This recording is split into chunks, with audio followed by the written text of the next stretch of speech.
আজকের যুবক ভাই, তুমি ভাবো, তুমি তো প্রথম দিন যুবক ছিলে না, এক ছোট্ট কোলের বাচ্চা ছিলে। আজ তুমি ধীরে ধীরে তোমার সেই শিশুকাল চলে গেল, কিশোরকাল চলে গেল, তরুণ কালও চলে গেল। তাহলে পিছনের এই সময় যেহেতু গেছে, তো ধরে নাও যৌবন কালও চলে যাবে। কোনো সন্দেহ, কোনো সন্দেহ। বন্ধু আমার, নষ্ট হইও না, নষ্ট হইও না। জীবন বড় দামি, সময় বড় দামি, হায়াত বড়ই দামি। এত সুন্দর যৌবন নষ্ট করে দিও না। হাদিসের মধ্যে আছে, আল্লাহর নবী সাল্লাল্লাহু আলাইহি সাল্লাম বলছিলেন, লাকাদ হামামতু আন আমুরা ফিতিয়াতি, আমার মন চায় আমার যুবকদেরকে সঙ্গে নিয়ে আমি ঘরে যারা নামাজ পড়ে আমি তাদেরকে বের করে আনি, অথবা আমি তাদেরকে আগুন দিয়ে ঘর সহ জ্বালিয়ে দেই। নবীজির হাদিস এটা। নবীজি বলছে, আমার ইচ্ছে জাগে আমার যুবক সঙ্গীদেরকে নিয়ে আমি মুসলমানের ঘরে ঘরে গিয়ে বেনামাজি ঘরে নামাজ পড়ে তাদেরকে টেনে হিচড়ে বের করে আনি। কথা ছিল এই, কথা ছিল যুবক সমাজ গড়বে, কথা ছিল যুবক মানুষকে আল্লাহর দিকে ডাকবে, কথা ছিল যৌবনকাল আল্লাহর জন্য ওয়াকফ করবে। আজ দিয়া দিছে নারীর কাছে, জিনার ব্যভিচারের কাছে, মদ আর জুয়ার কাছে, মোবাইলের কাছে। আস্তাগফিরুল্লাহ, আস্তাগফিরুল্লাহ, আস্তাগফিরুল্লাহ। এক নারী এত দরকার, এক মেয়ে এত দরকার যে দুনিয়া ভুলতে হবে, আখিরাত ভুলে যেতে হবে, সমাজ ভুলে যেতে হবে। এক নারীর মধ্যে এতটা কি হয়ে গেল যে এটার পিছনে সারাক্ষণ সময় দিতে হবে। কি এমন আশ্চর্য বস্তু! নারী আর পুরুষের, স্বামী আর স্ত্রীর মিলনেই তো পৃথিবীর সেই আদম হাওয়া থেকে এই পর্যন্ত মানুষের ধারাবাহিকতা। তো এটা তো একটা স্বাভাবিক প্রক্রিয়া। হাজারো কোটি মানুষ পৃথিবীতে স্বামী আর স্ত্রীর পবিত্র বন্ধন হয়েছে, তো সেটা তুমি একটু অপেক্ষা করলে তোমার জীবনও আসবে। কথা বলেন না কেন? এটা তো সহজ বিষয় না। আল্লাহ তাআলা আমাদেরকে বোঝার তৌফিক দান করেন। চলেন তরজমা শুনেন। আল্লাহ তাআলা বলেন, ওয়াদরিব লাহুম মাসালাল হায়াতিদ দুনিয়া। হে নবী, আপনি আমার বান্দাদের নিকট, এই শেষ তরজমা বললেই শেষ, শুনতেছেন? আল্লাহ বলেন, হে নবী, আপনি আমার বান্দাদের নিকটে দুনিয়ার জীবনের দৃষ্টান্ত, উপমা, পরিমাণ, পরিধি বর্ণনা করেন। দুনিয়া কদ্দুর, দুনিয়ার হায়াত কদ্দুর। আল্লাহ বলেন একটা উদাহরণ দিয়া বুঝান। নবীকে বলছে, কি দিয়া বুঝান? উদাহরণ। তো আল্লাহ উদাহরণ দিছে, মনে করেন এটা একটা ধান ক্ষেত, এই একটা ধান ক্ষেতের উদাহরণ। আল্লাহ বলেন, কৃষক এটার মধ্যে জ্বালা ফেলাইছে, ওই যে ধান, এটা জ্বালানি করে, শুনতেছেন তো? জ্বালা ফেলাইছে। এই শুরু হলো তার ধান এর প্রক্রিয়ার প্রথম পর্ব, নাকি তা? আল্লাহ বলেন, তো এই ধান গাছের উপরে আকাশ থেকে আমি আল্লাহ পানি বর্ষণ করলাম, বৃষ্টির আকারে অথবা কুয়াশার আকারে। তো পানি বর্ষণ হলো। এখন কি হলো? আল্লাহ বলেন, এরপরে ধীরে ধীরে লক্ষ্য করেন যে এই ধান গাছ থেকে কয়েকদিন পরে ছোট্ট একটা সবুজ গাছের চারা বের হয়েছে। এবার খেয়াল রাখেন, এই চারাটা বড় হইতেছে, বড় হইতে হইতে একটা সময় সবুজ শ্যামল পুরা ক্ষেত ধান গাছে ভরে গেছে। সবগুলো ধান গাছ থেকে নতুন করে ছড়া বাইরেছে। এর কয়েকদিনের মাথা এই ধান গাছগুলো সবুজ থেকে হলুদ রং ধারণ করছে, মানে পাইকা গেছে। এবার কৃষক ক্ষেত থেকে সেগুলো কাইটা আইনা এরপরে বাড়িতে আইনা ধানগুলো গাছ থেকে আলাদা করছে। করার পরে এবার গাছগুলো রোদ্রে শুকাইতে দিছে, নাকি তা? রোদ্রে শুকাইতে দেওয়ার পরে 2 দিন লাগাইয়া এটি শুকায় গেছে। এখন কি হচ্ছে? এই গাছগুলো এখন খড়কুটা হইয়া বাতাসের সাথে উঠতেছে, ঠিক কিনা বলেন? আল্লাহ বলেন, ওই প্রথম দিনের সেই ধান শুরুর থেকে বৃষ্টির পানি পড়ার পরে সেই থেকে নিয়ে আজকে যে খড়কুটা হইয়া উঠতেছে, এই পর্যন্ত কয় বছর লাগছে? কথা কয় না চাচারা, কোন মুরব্বীরা? কয় মাস? 4 মাস, নাহলে 4.5 মাস, বললাম 5 মাস, 6 মাস ধরেন। তাহলে 6 মাসের বেশি তো হবে না, 6 মাস। আল্লাহ তাআলা বলেন, বন্ধু আমার বান্দাদেরকে বলেন, ঠিক একজন মানুষের দুনিয়ার হায়াত 60 বছর হোক আর 90 বছর হোক, 40 বছর হোক আর 50 বছর হোক আর 100 বছর হোক, এই দুনিয়ার হায়াতটা ঠিক কৃষকের ক্ষেতের ওই ধান থেকে শুরু করে খড়কুটা হওয়া পর্যন্ত যেটুকু সময় দুনিয়ার হায়াত, ঠিক এই যে কামা ইন আনজালনাহু মিনাস সামা। আল্লাহ বলেন দুনিয়ার দৃষ্টান্ত এমন ওই ক্ষেতের মতো যেই ক্ষেতে আমি আল্লাহ আসমান থেকে বৃষ্টি অথবা পানি বর্ষণ করলাম। ফাখতালাতা বিহি নাবাতুল আরদ, পুরা ক্ষেত তখন শস্য গাছে পরিপূর্ণ হয়ে গেল। আল্লাহ বলেন কিছুদিন পরে এই গাছ ধীরে ধীরে ধীরে ধীরে হলুদ হয়ে পাইকা কাটা গিয়া বাড়িতে আনার পরে ফাসবাহা হাসিমান, এখন শুকাইয়া হয়ে গেল খড়কুটা। তাদরুহুর রিয়াহু, বাতাস তাকে উড়াইতে থাকে। আল্লাহ বলেন এটা যে দূর দুনিয়ার হায়াতে এ 4 মাস 6 মাস, এই আপনি যে 60 বছর দফাদফি করছেন, এই আপনি বেশি কি করলেন দুনিয়া?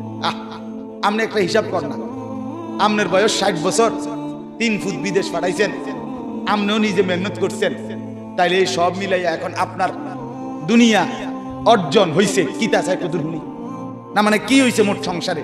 1 সেট সোফা, একটা ডাইনিং টেবিল, 6টা চেয়ার, 2টা আলমারি, হ্যাঁ, 2 ডজন কাঁচের প্লেট, 1 ডজন চার কাপ, 4টা নুনের বাড়ি, 2-4টা বদনা, 2টা গোসলের বালতি, 2টা বালতির লগে মগ, হ্যাঁ, কত কর না এরকম কিছু আসবাবপত্র, ফার্নিচার, এই তো না আর কি তা? আর হলো বাজার সদাই, ফাঙ্গাস, তেলাপিয়া, দৈন্যাতা, কাঁচামরিচ, দুন্দুল, কইডা, কথা বলেন, পেঁয়াজ, রসুন, আদা, খানা খাদ্য, এই তো না আর কি? কয়টা ইট বালু গাঁথছেন, সিমেন্ট মাখছেন, এই তো আর কি? এর জন্য অনন্তকালের আখিরাত সব ছেড়ে দিলেন। এই কদ্দুর এই সোফা আর এই খাট পালং কদ্দুর গুছানের লাগা আপনি এত বড় অনন্তকালের আখিরাত ছেড়ে দিলেন। নামাজও পড়লেন না, যাকাতও দিলেন না, হজও করলেন না, হ্যাঁ, হালাল উপার্জনও করলেন না, ওজনেও কম দিলেন, ধোকাও দিলেন, প্রতারণাও করলেন, সুদও খাইলেন, ঘুষও খাইলেন, সিটারিও করলেন, বাটপারিও করলেন, ছেলেও নামাজ পড়ে না, মেয়েও নামাজ পড়ে না, বউও নামাজ পড়ে না। ওমা আপনি কিতা করলেন? আরে কি তো করলেন আপনি? আল্লাহ বলেন বান্দা ভেবে দেখো, ভেবে দেখো, ভেবে দেখো বান্দা কি করেছো, আহামরি কি অর্জন করছে। এমন যদি হইতো হুজুর আমি আটলান্টিক মহাসাগরটা মাটি দিয়ে ফুরাইছি এই 60 বছর, মাশাআল্লাহ, তো বিরাট কিছু, এত বড় সাগর মাটি দিয়ে ফুরান, অথবা হিমালয় পর্বতটা কাইটটা জায়গাটা সমান করছি, তখন যে কেউ ইচ্ছা করলে এনে গদ্দুর বুঝো নাই আসলা? এটা হলে তো একটা কথা ছিল না, মাশাআল্লাহ, এটা বিরাট কথা। বেটা হিমালয় পর্বত কাইটটা কি করছে? মানুষের বসবাসের উপযোগী করছে, অন মানুষের গদ্দুর করবে এনে। আপনি কি বেশি কি করছে? আল্লাহ বলেন ওয়া কানাল্লাহু আলা কুল্লি শাইইন মুকতাদিরা। এই জায়গা মোটরসাইকেল দিয়ে জায়গা, এই কই যা চিনি আমি সদর বদর মুনাজাত, এখন মুনাজাত হবে, মুনাজাত দিয়ে আসেন, মুনাজাত দিয়ে যান। আল্লাহ তাআলা বলেন, আল্লাহ তাআলা সমস্ত বিষয়ের উপরে পূর্ণ ক্ষমতাবান। পূর্ণ কি বলেন না? আল্লাহ বলেন বান্দা তোমার দুনিয়া, তোমার আখিরাত, তোমার রাত, তোমার দিন, তোমার সকাল, তোমার দুপুর, তোমার বিকাল, তোমার গভীর অন্ধকার, তোমার একাকী, তোমার প্রকাশ্য, তোমার ঘর, তোমার বাজার, তোমার চাকরি, তোমার ব্যবসা, তোমার লেনদেন, পুরা অবস্থার উপরে আল্লাহ ক্ষমতাবান। একটা একটা করে তোমারে বুঝাই দিবে। হ্যাঁ, তুমি কি মনে করছো? হ্যাঁ, আল্লাহ টের পাইছে না? আপনি যে ওজনে কম দিচ্ছেন, মাইনসে না টের পাইছে না? আল্লাহ টের পাইছে না? তো যুবক ভাইয়া, তুমি যে রাতের 2টা বাজে অশ্লীল ছবি দেখছো, বাপ মা না টের পায় নাই? আল্লাহ টের পায় নাই? তো কেমনে ছেড়ে দিবে তোমারে? কেমনে ছেড়ে দিবে? আলাম ইয়ালাম বিআন্নাল্লাহ ইয়ারা। আল্লাহ বলেন বান্দা তুমি কি জানো না আমি কিন্তু সারাক্ষণ তোমাকে দেখি। কতক্ষণ? আলা ইয়ালামু মান খালাক। আল্লাহ বলে বান্দা কেমনে ভাবলা যিনি সৃষ্টি করলেন তিনি জানবে না? বানাইলেন যিনি, তিনি জানবে না কেন? কেমনে মনে মনে ভাবলা আল্লাহ জানবে না, মানুষ জানবে না এটা তো বলতে পারো, কিন্তু আল্লাহ জানবে না এটা কেমনে ভাবলা? ওয়াকানা আল্লাহু আলা কুল্লি শাইইন মুকতাদিরা। আল্লাহ বলেন আমি আল্লাহ সব বিষয়ে পূর্ণ ক্ষমতাবান। আমি আল্লাহ রাতেও দেখি, দিনেও দেখি, সকালেও দেখি, দুপুরেও দেখি, অন্ধকারেও দেখি, আলোতেও দেখি। সাত আসমানের উপরে যেই ফেরেশতা হাঁটে, সাত তবক জমিনের নিচে যেই পিঁপড়া হাঁটে, আমি আল্লাহর নজরে দুইটাই বরাবর। কোন নামাজি ব্যক্তি যখন নামাজে দাঁড়ায়, তখন নামাজে তার যে নজর, চোখের দৃষ্টি যখন যে অবস্থায় রাখার কথা, যদি সে ঠিক ওই অবস্থায় ওইখানে রাখে, তো আল্লাহ তাআলার নজর কুদরতিভাবে পুরা নামাজে ওই বান্দার দিকে থাকে। দাঁড়ানো অবস্থায় সেজদার দিকে, রুকু অবস্থায় দুই পায়ের গোড়ালির দিকে, মানে মাঝখানে পায়ের দিকে, বসা অবস্থায় কোলের দিকে, সেজদা অবস্থায় নাকের দিকে, আর দুই সালাম ফিরানোর সময় কাঁধের দিকে। তো কোনো ব্যক্তি যখন বিশেষ করে এই প্রথম চারটা, দাঁড়ানো অবস্থায় সেজদার দিকে, রুকু অবস্থায় পায়ের দিকে, বৃদ্ধাঙ্গুল যেখানে এর মাঝামাঝি দুই পায়ের, বসা অবস্থায় কোলের দিকে, সেজদা অবস্থায় নাকের দিকে, ঠিক এভাবে রাখে, তো পুরাটা নামাজ আল্লাহ তাআলা কুদরতি নজর তাদেরকে দিয়ে রাখে।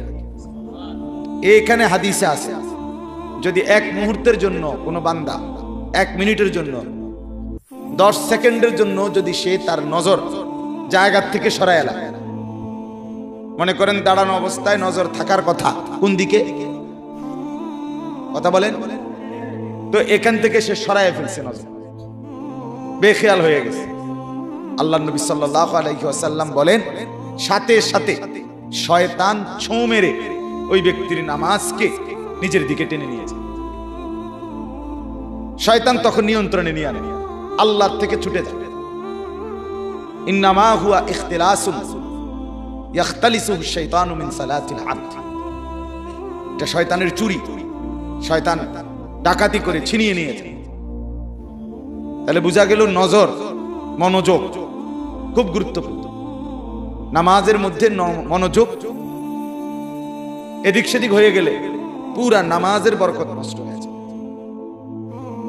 ঠিক এরকম আল্লাহর কথা শুনতে গেলেও শতভাগ মনোযোগ দিতে হয়, তাহলে জিন্দেগি বদলে। এই যে হাতে ধরে যারা মোবাইল ধরে রাখছে, আপনার পুরা নজর আপনার এই মোবাইলের দিকে। এইভাবে আরো 500 বছর মোবাইল ধরে রাখলে মোবাইলের লাভ হবে, আমনের কোনো লাভ হবে না। আমনে যেই অপদার্থ, ওই অপদার্থই থেকে যায়। হ্যাঁ বলে একটু শক্ত করে এলেন, শক্তই বললাম, শক্তই বললাম। এজন্য শক্ত বললাম, কারণ এই মোবাইলের রুগী যারা, তারা বর্তমান জিন্দিগিটাই মোবাইলে দিয়ে দিছে, জীবন সঁপে দিছে। ইহুদি আর খ্রিস্টানের কাছে জিন্দিগি তুলে দিছে, জীবন, হাসি কান্না, আনন্দ বেদনা, আবেগ অনুভূতি, নড়া চড়া, চলা ফেরা, উঠা বসা, সবকিছু টার্গেট একটাই, মোবাইলে যেন ছবি আসে। সবকিছু হাসেও না মোবাইল ছাড়া, কান্দেও না মোবাইল ছাড়া। আমার ঢালকানগর হযরত, বাংলাদেশের অন্যতম শ্রেষ্ঠ বুজুর্গ আরিফ বিল্লাহ হযরত মাওলানা শাহ আব্দুল মতিন বিন হুসাইন হযরত দামাত বারাকাতুহুম বলেন যে আমি নিজ চোখে দেখছি। হযরত বলতেছেন, কাবা ঘরে আল্লাহর ঘরের সামনে দাঁড়িয়ে তাওয়াফ করার পর দোয়া করতেছে, মুনাজাত করে, কাঁদতেছে, এই কাঁদতেছে, মুনাজাত করতেছে, মাঝখানে মোবাইলটা লাইভ চলতেছে। মোবাইলটা হাতের এমনি, মানে এটারে ভিতরে রাখিয়া কাঁদতেছে, আল্লাহর কাছে মুনাজাত করতেছে, বা যেখানে যে লাইভ চলতেছে। দেখো দেশবাসী, পৃথিবীবাসী কান্দা কারে করে, বলেন এটা কি কান্না হইল? এটা কি আল্লাহর কাছে কিছু চাওয়া হইল? আফসোসের ব্যাপার কিনা বলেন? আফসোসের। আজ জিন্দেগি আমাদের এমন হয়েছে, সারা জীবনের সাধনা, 40 বছর 30 বছরের সাধনা, এরপরে হয়তো নবীর রওজায় গেছে গিয়া এত কষ্টের সাধনা, এটাকে নবীজি সাল্লাল্লাহু আলাইহি সাল্লামের রওজা মোবারকের সামনে দাঁড়িয়ে পুরা লাইভ ধরে রাখছে মোবাইল। মানে ইহুদি আর খ্রিস্টানকে, কাফেরদেরকে জানাই দিছে যে 1 মিনিট আমি তোমাদেরকে না জানাইয়া চলবো না।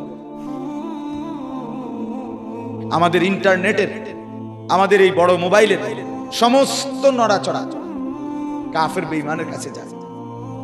প্রতিটা ছবি বলেন আর যাই বলেন তাদের কাছেই আগে সংরক্ষিত হয়, এরপরে আমরা দেখি, অন্যরা দেখি।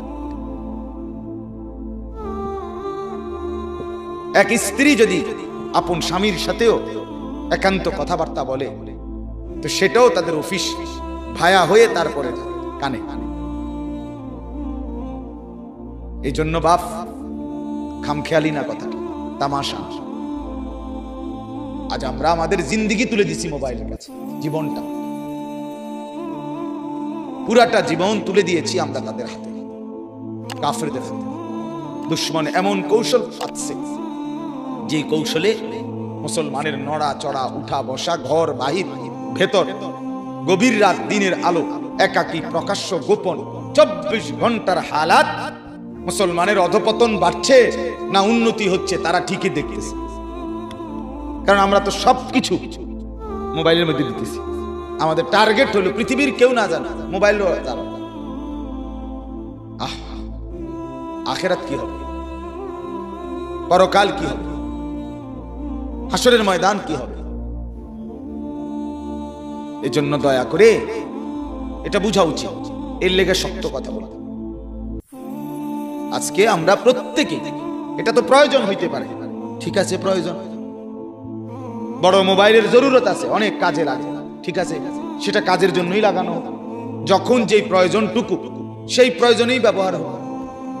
কিন্তু এটা 24 ঘন্টা টিপতে হবে, সারা পৃথিবীর যে যা এটার মধ্যে দিব আমি সব দেখতে হবে, গরু ছাগল কুকুর বিড়াল শুকর হাঁস মুরগি বেড়া বেড়ি জোয়ান বুড়া সাদা কালা দেশি বিদেশি সব চাইতে হইব আমি। এটা এমন জরুরি হলো কেন বলেন না? এটা কোনো কথা হইলো? এটা সুস্থ স্বাভাবিক কোনো মানুষের কথা হইলো? এটা আল্লাহ তাআলা আমাদেরকে বুঝ দান করেন।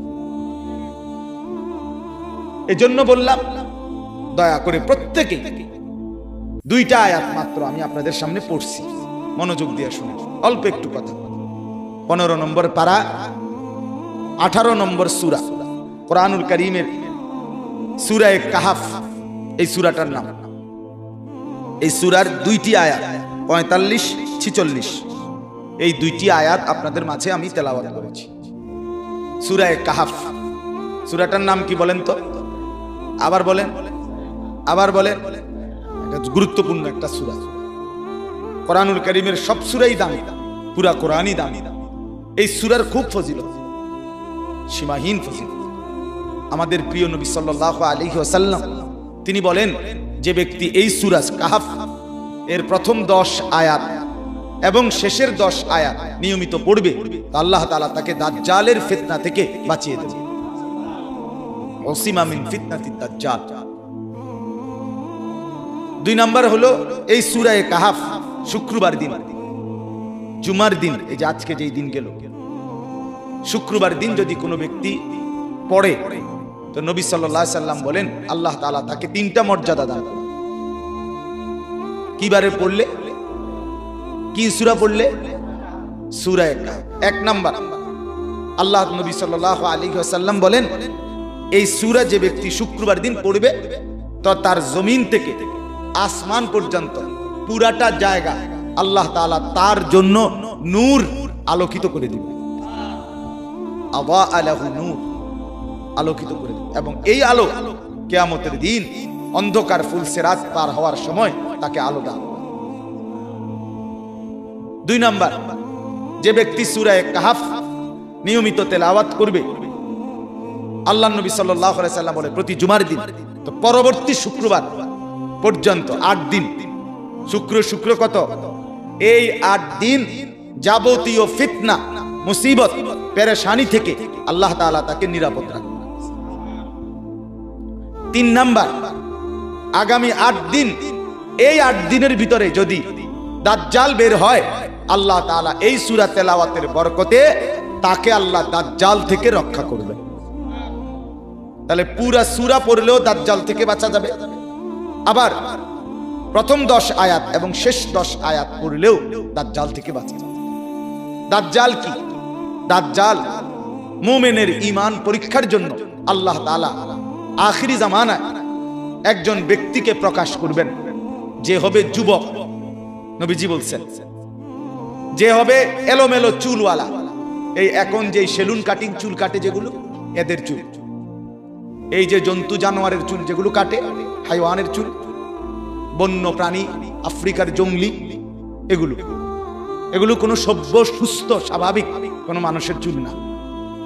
মুসলমান তো পরের কথা, কোনো স্বাভাবিক মানুষের চুল না। সুস্থ মানুষ যার স্বাভাবিকতা আছে, এটা এদের চুল না। হ্যাঁ, সম্পূর্ণ। এই কারণে আল্লাহ নবী সাল্লাল্লাহু আলাইহি ওয়াসাল্লাম বলেন দাজ্জাল হলো শেষ জামানায় প্রকাশ পাবে একটা যুবক। 2 নাম্বার হলো তার চুল হবে কাতাত, এলোমেলো, আউলা জাউলা, বড় সড়ো, পাখির বাসার মতো। নবীজি বলছেন গাছের ডালের মতো, তাক তাকওয়ালা, থাক থাকওয়ালা, বিভিন্ন রিওয়ায়াত আছে, শীতি কাটা ইত্যাদি ইত্যাদি। মানে স্বাভাবিক চুল না। স্বাভাবিক চুল হলো চতুর্দিক থেকে, এই যে চতুর্দিকে সমান, এটারই স্বাভাবিক চুল বলে। আর এদিকে বাড়ানো, বাম দিকে বাড়ানো, সামনের দিকে বড়, চতুর্দিক দিয়ে একদম সমান করে, কাইটা একদম সমান করে মাঝখান দিয়া, হ্যাঁ, মহিলাদের চুলের খোপার মতো ইত্যাদি। পাগল, মাতাল, অসুস্থ, বিকৃত, কথা বুঝেন? হ্যাঁ, এগুলা আপনি প্রত্যেকটা ছেলে পরীক্ষা করে দেখেন, অসুস্থ। এদের কোনো সেজদা নাই, এদের কপালে কোনো নামাজ নাই, এদের মা বাবার সাথে এদের কোনো সম্পর্ক নাই, এদের এলাকার সাথে এদের কোনো মিল মহব্বত নাই, এরা পাড়া মহল্লা সমাজ কোনো কিছুর সাথে সম্পৃক্ত না। এরা এক ধরনের অসুস্থ জীব। যতগুলোর চুল দেখবেন আপনি আউলা জাউলা, এরা এই সমাজ থেকে বিচ্ছিন্ন এক জাতি। দেশ, সমাজ, পাড়া মহল্লা, মানুষের কল্যাণ, মানবতার উন্নয়ন, এমন কিছুর সাথে এরা শাহওয়াতের গোলাম। হ্যাঁ, আব্দুস শাহওয়াত মানে মনের চাহিদার গোলাম। এদের লজ্জাস্থানের শাহওয়াত, সারাক্ষণ মন চায় এদের কাছে বেডি সেটি, নারী, ছবি, নাচ, গান, উলঙ্গ দৃশ্য, মোবাইলের ছবি, জিনা ব্যভিচারের দৃশ্য। এই কখনো দাঁড়াইয়া মতে, কখনো বইয়া মতে, কখনো হাঁটতে হাঁটতে মতে। হ্যাঁ, অত স্বাভাবিক না, কথা বোঝেন নাই আপনি? হ্যাঁ, যেমনি ইচ্ছে এমনি মতো। হ্যাঁ বেটা, লজ্জা থাকলে এই চুল রাইখো না। যদি মুসলমান হয়ে থাকে, এগুলা বেঈমানের চুল, ইহুদির চুল, কাফেরের চুল, ইহুদিদের চুল, দুশমনের চুল। বেঈমান তোমাদের ছেলেদেরকে নিয়ে পুতুল খেলে, পুতুল, হ্যাঁ, তামাশা করে। ওরা একবার কয়, ডিজাইন দিছে যে দিক দিয়ে হালাই দাও, আমার মাতাল যুবক বলে হ্যাঁ ঠিক আছে, আবার বলে দিক দিয়ে ফেলে দাও, আবার বলে ঠিক আছে, আবার বলে চতুর্দিক দিয়ে হালাই দাও। তাহলে তুমি অসুস্থ না? তোমার আত্মসম্মান কোথায়? তোমার মা তোমাকে বুকের দুধ খাওয়ায় নাই? তুমি মুসলমান বাবার ঘরে বড় হও নাই? বেঈমান তোমারে নিয়ে নাচায় পুতুলের মতো, তুমি নাচো। ছি ছি ছি। আত্মসম্মান যার আছে, আত্মমর্যাদা আছে, আমার মা আমাকে দুধ খাওয়াইছে, আমার বাবা আমাকে পালছে, আমি মুসলমানের সন্তান, আমি কেন বেঈমানের পুতুল হব? হ্যাঁ, একবার জিজ্ঞাসা করে দেখছো ছেলেরা, এখানে যারা বসে আছো, একবার জিজ্ঞাসা করছো এগুলা কার চুল? তুমি কার ডিজাইন নিলা? কোন সুস্থ স্বাভাবিক পৃথিবীর কোন নামি দামি সম্মানিত কোন মানুষের চুল এগুলো? দুনিয়ার লাইনের, আরে হুজুর বাদ দেবে না, দুনিয়ার লাইনে কোন সম্মানিত নিয়ারা মাথা নামায় লাইলেই সমাধান না। এখন মাথা নোয়ায় লাইছো, কেউ দেখছে না, এটা দোস্ত সমাধান না। তোমার অনুভূতি জাগানোর জন্যই আমি এতগুলো শক্ত কথা বলছি। তোমার কলজাত লাগে যেন, তোমার বিবেক জাগে যেন, তোমার লজ্জা যেন হয় বেটা। এই জন্য বলল তোমার আত্মসম্মান নিয়ে তুমি ভাবো। কে তোমার এই চুল কাটা দেখায়? তোমার এলাকার কোন সভ্য মানুষ, এই যে বাপ চাচা মুরব্বী যারা আছে, তারা জীবনে কোনোদিন এই চুল কাটছিল? তাইলে তুমি কোত্থেকে নিলা? কোন আলেমে দিন কোনদিন এই চুল কাটছিল? তো তুমি কোত্থেকে নিলা এটা? এদেশে যারা ডিসি, এসপি, এদেশে যারা ইউনিভার্সিটির প্রফেসর, এদেশে যারা উচ্চশিক্ষিত ভদ্রলোক, তাদের কারো চুল এরকম? আরে কথা বলেন না কেন? তাহলে তুমি কোন জঙ্গলির চুল নিলা? তুমি দিনদারও তো কারো না, কারো ডিজাইন নিলা না। আর দুনিয়ার লাইনেরও যারা সম্মানী, তাদের কারো চুল এরকম নিয়ে আপনি কন্যা। তাহলে হে, এটা কি চুল কাটে বলেন?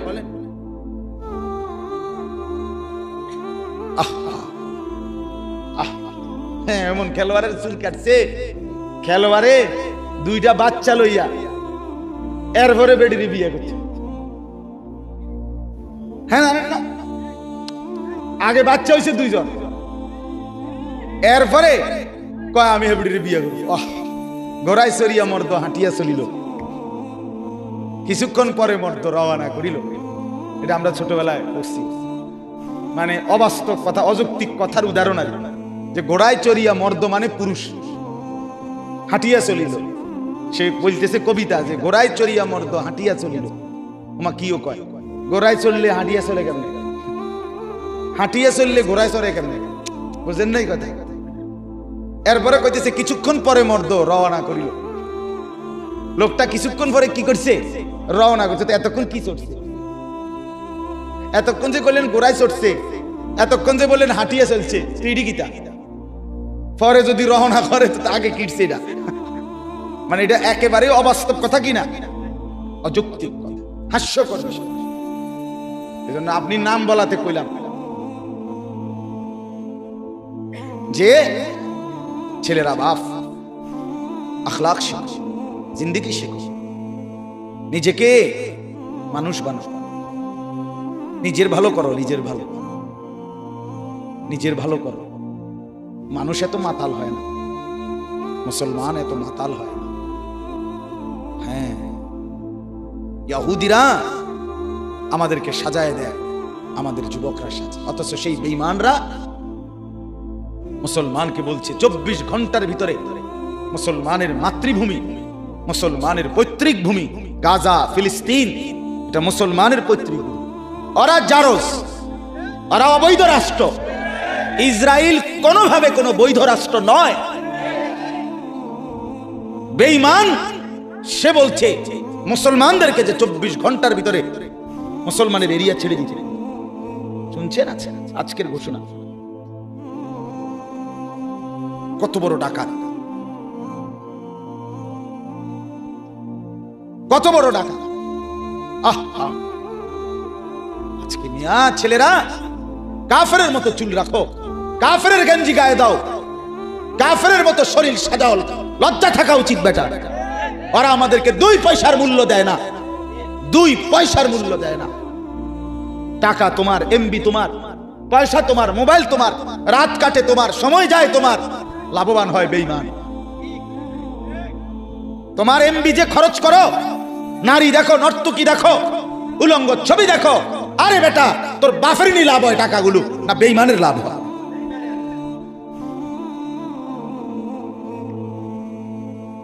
আশ্চর্য! হাসো না। গুনার কথা শুনবার পরে যে হাসে সে সম্পূর্ণ প্রতিবন্ধী। নিজের পাপের কথা শুনবার পরেও যে কি করে হাসে সে কি প্রতিবন্ধী? প্রতিবন্ধী। তাকে মেন্টাল হসপিটালে পাঠানো উচিত, মানসিক হাসপাতাল। সে সুস্থ না, সে সুস্থ না। একজনের মনে করে একজনে খারাইয়া মরতে আছে, হাতের কইলে মনে করে কিরে তুই যে দাঁড়াইয়া মরে, হ্যাঁ তা আসে। তো এইটা কি স্বাভাবিক? এ কি সুস্থ?